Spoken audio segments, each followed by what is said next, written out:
चुनाव अभियान समाप्त करने के बाद कन्याकुमारी में मंदिर में जाकर मौन साधना कर रहे हैं, उसको लेकर भी इस प्रकार की राजनीति की जा रही है। मुझे समझ में नहीं आता है कि हिंदू धर्म संस्कृति के प्रतीकों से, तीर्थ स्थलों से, मंदिरों से आपके मन में जितना भी अवमानना हो, वैमनस्य हो, विद्वेष हो, पर क्या मौन साधना करने के प्रति भी आपके मन में कितना विद्वेष भरा हुआ है? क्या ये इसलिए भरा हुआ है क्योंकि आपका एजेंडा है इरेडिकेशन ऑफ सनातन धर्म, हिंदू धर्म का समूल नाश, या इसलिए कि आपका अभियान है कि जो भारतीय संस्कृति या हिंदू धर्म में शक्ति है उससे आपको लड़ना है? बस यही अंतर है। माननीय प्रधानमंत्री जी देवी मां के मंदिर में जाकर शक्ति की आराधना कर रहे हैं और आपको न भारत का पता है न भारत के स्वरूप का पता है।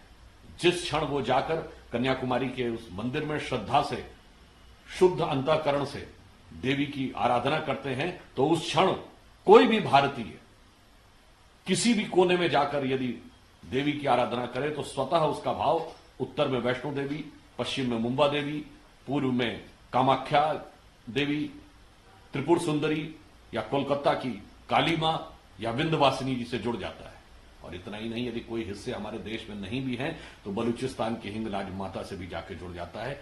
ये उन लोगों के समझ में नहीं आएगा क्योंकि वो शक्ति के साधक नहीं है, वो शक्ति के बाधक हैं। वो उसके ऊपर आक्षेप करने के लिए, लड़ने के लिए खड़े हुए हैं।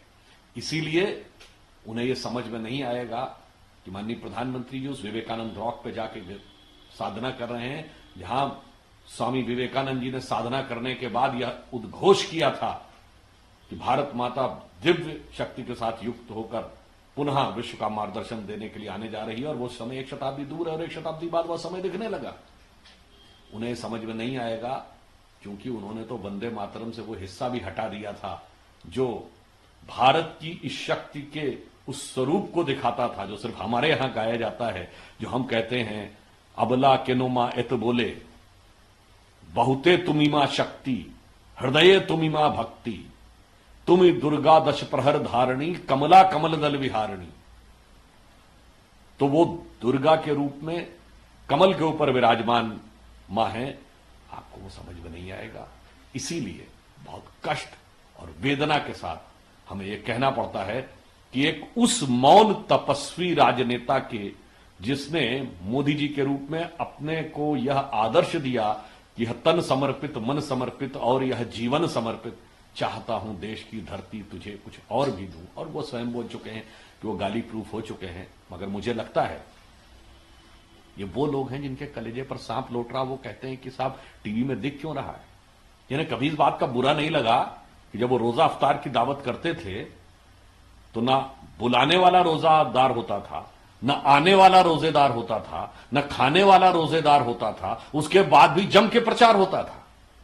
खामखा का रोजा अफ्तार होता था और खामखा का प्रचार होता था, मगर इसको लेकर उनके दिल में जरा भी सवाल नहीं उठता था। और मैं पुनः कहना चाहूंगा, आज प्रधानमंत्री जी की इस मौन साधना का विरोध वो लोग कर रहे हैं जिनकी 3 पीढ़ियों ने जाके बाबर की कब्र के ऊपर मौन श्रद्धांजलि दी है। 1959 जवाहरलाल नेहरू, 1968 इंदिरा गांधी जी, 2005 राहुल गांधी अलॉन्ग विद मनमोहन सिंह, जिनको बाबर की कब्र पे जाकर सर झुकाकर श्रद्धांजलि देने में शर्म नहीं आई, उन जिनको इस प्रकार के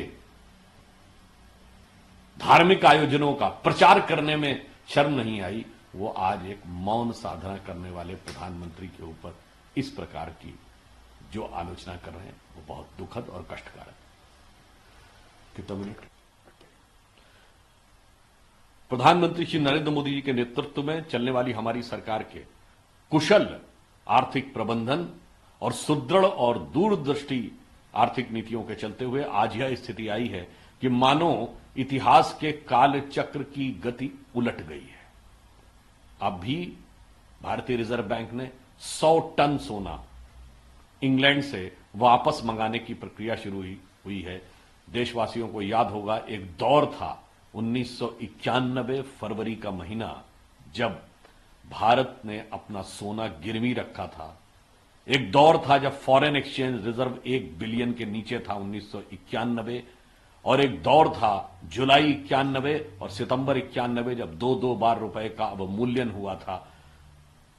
महंगाई 17% के आसपास थी, बेरोजगारी प्रचंड हो गई थी और ग्रोथ रेट निगेटिव हो गई थी। और यहां पर मैं ये भी कहना चाहूंगा, ये वो दौर था जब अर्थव्यवस्था पे ध्यान नहीं था।